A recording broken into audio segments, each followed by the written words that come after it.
রক্ত গোলাপ। লেখনীতে মরিয়ম আক্তার মোনা। রাতটা ছিল অদ্ভুত শান্ত। শহরের এক কোণে বাতাসে বারুদের গন্ধ ভাসছিল।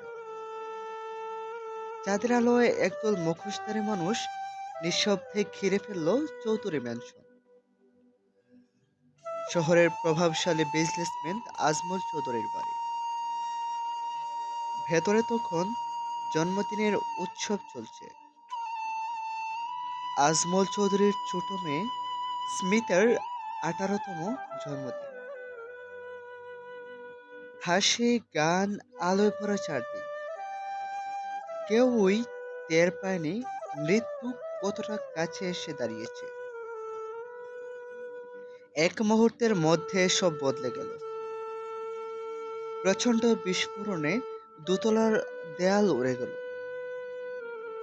চিৎকার, ধোঁয়া, আগুনে পুড়ে গেল চারপাশ। চোখের সামনে পড়ে গেল মা, বাবা, ভাই, বোন ও আমন্ত্রিত কিছু অতিথিরা।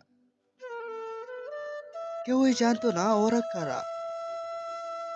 মুহূর্তের মধ্যে আশেপাশে মানুষের ভিড়।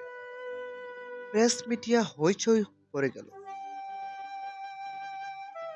এত ভিড়ের মধ্যে একজন হাতটা বাড়িয়ে চিৎকার করে বলতে লাগলো, আমি ওদের কাউকে ছাড়বো না, সবাইকে মেরে ফেলবো। এর প্রতিশোধ নিতে আমি আবার আসবো।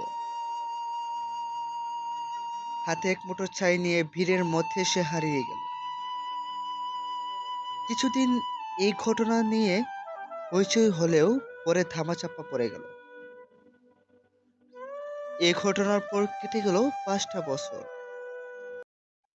গল্পের পরের অংশটি পেতে হলে চ্যানেলটি সাবস্ক্রাইব করে অবশ্যই পাশে থাকুন।